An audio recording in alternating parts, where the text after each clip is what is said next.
What the heck is a Kakuta ring? And what the heck does it have to do with my mental health? You asked, I answered. Welcome back to Mental Health Monday, everyone.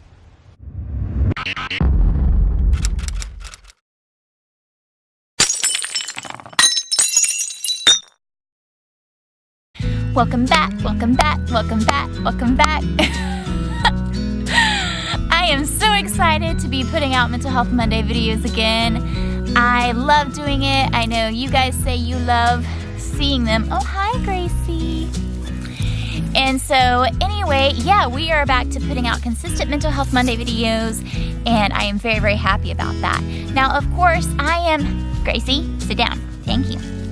Now, of course, I am outdoors filming again. I am in love with this woodsy backdrop. I am trying to promote being outdoors as much as possible.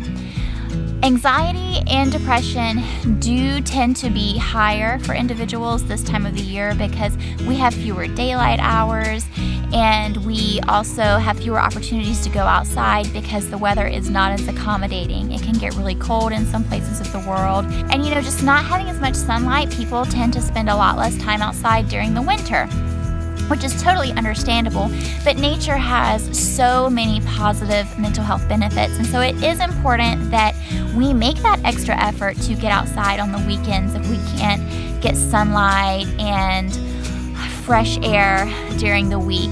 It is important that we put that extra effort forth as much as we can to get ourselves moving and to get ourselves outside as much as possible. And that actually directly ties into today's video. So a while ago, I asked you guys to help me on a series that Image O Goodness and I actually did together, where you were telling us random things that you have around your house that hopefully you use often that have seemingly no tie to mental health. She and I were going to try and find ways to link that item back to mental health so that when you saw that item that you hopefully use often, you will be reminded to take better care of you and your mental and emotional health. One item that really stumped me because I didn't know what the heck it was a Kakuta ring. Now, this was submitted by a lovely individual, El Wolf. El Wolf is a rapper. He does have more mature music, so it's not exactly something you want to listen to with your kids, but he is a musician. As I said, he's a rapper. He writes and produces his own music, and so if you do like that genre of music, definitely check him out. Thank you so much for your submission, El Wolf. You're such a great supporter.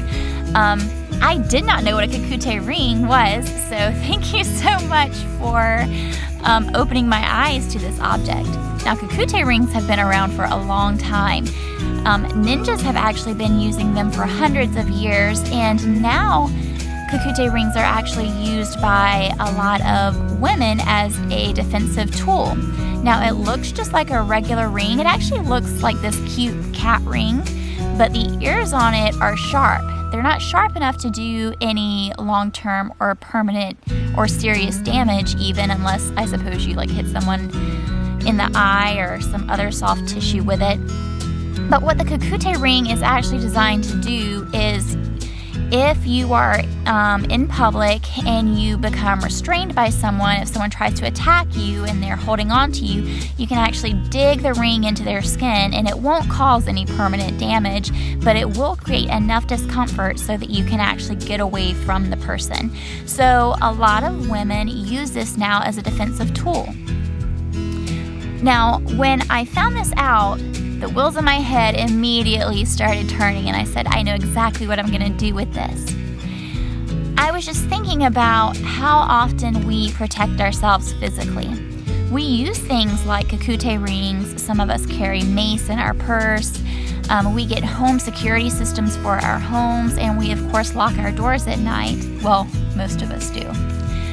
We think about threats that are out there physically, and we think about how to protect us and our families.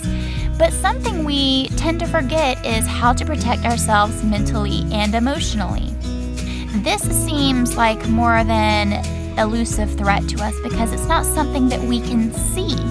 Honestly, the mental and emotional threats that are surrounding us are typically things that we don't notice until our symptoms have become so problematic that they are interfering with our everyday lives.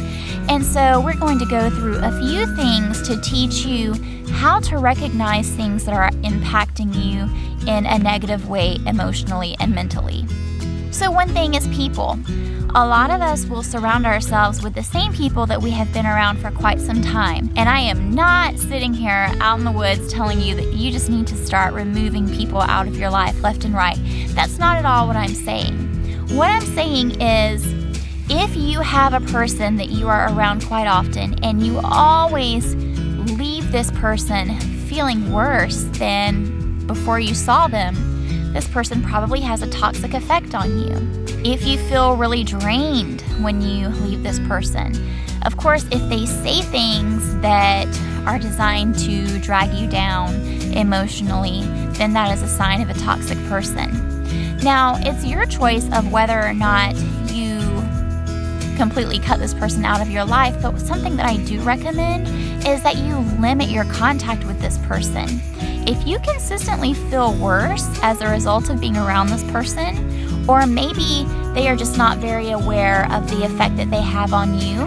Me, for example, I am an empathic person, so it's really difficult for me to be around individuals who have really high anxiety because I will absorb those symptoms and I will become very, very anxious.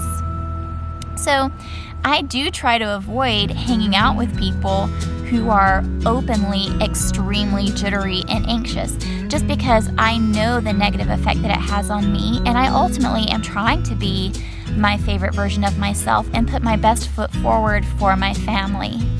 2, take notice of the foods you are eating. How do you feel after you eat this food? Do you feel really energized and happy? Do you feel really low energy and fatigued and even depressed? Perhaps you eat something or drink something and 30 minutes later you feel like you're about to jump out of your skin. I can't tell you how many clients I have that come in complaining about anxiety, yet they drink 3 energy drinks a day. I think we found the root cause. So you really want to start taking notice of things like caffeine, sugar, processed foods. Take notice of how you feel before and after you eat or drink the things that you are eating and drinking. If you feel worse as a result of eating or drinking this particular product, limit your contact with it. Just like people, limit your contact with the negative foods in your life. Next, forms of entertainment. Now, as I said earlier, I am an empathic person, and that's a real gift that I can give to my clients. There is this feeling when I am in therapy with my clients that I am truly there with them in their struggles, and I am feeling their feelings. I am almost fully understanding what they're going through and going through it with them as much as I can. However, empathy comes at a price. I have to be very careful of everything that I am consuming, whether it is people that I am hanging out with, the foods I am eating, and or the shows and movies that I am watching, even music that I'm listening to. What are my forms of entertainment? It is very important that I watch and listen to things that are filled with messages of hope. I also limit my exposure to local news because local news does tend to be more on the negative side.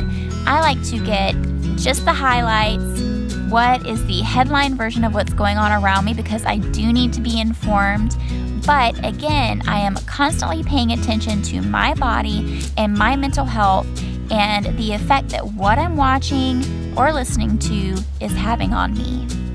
And if it's a day where I've been exposed to, an increased number of negative messages, then I pour back into myself with something positive. I watch a really uplifting movie, or maybe I go to Google and I look for some positive things that are happening in the world. You'll find those videos on YouTube, Restored Faith in Humanity. I love watching things like that because it really sends a message of hope and it brings me up out of those negative messages that I may have been consuming at different parts of the day. As a therapist, I hear a lot of disturbing and sad information and stories all day long.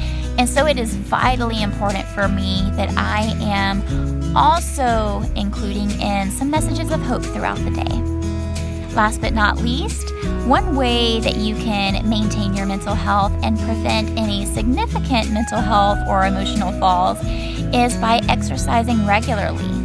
Again, exercising increases the serotonin levels in our brain, which is a natural antidepressant. It's something that is highly, highly necessary for us having a positive attitude toward the world around us. Exercise also decreases cortisol levels. When we have increased cortisol levels in our body, we have increased aggression, anger, irritability. But exercise is such a useful tool in maintaining mental and emotional health. Not to mention things like running and bicycling can get us outside. And I do recommend that you exercise outside as much as possible because, again, the only thing better than being outside or exercising is exercising outside. Use as many of these tools as you possibly can in improving your overall mental health. All right, guys, what are some ways that you guard your mental health? I would love to hear from you. Leave it in the comments section. Also, let me know what you think about this video. I really value your input. I value your presence here. I thank you so much for being here. And as always, I hope that you can use this video as a tool in helping you to become your favorite version of yourself. All right, I'll see you guys next time. Bye.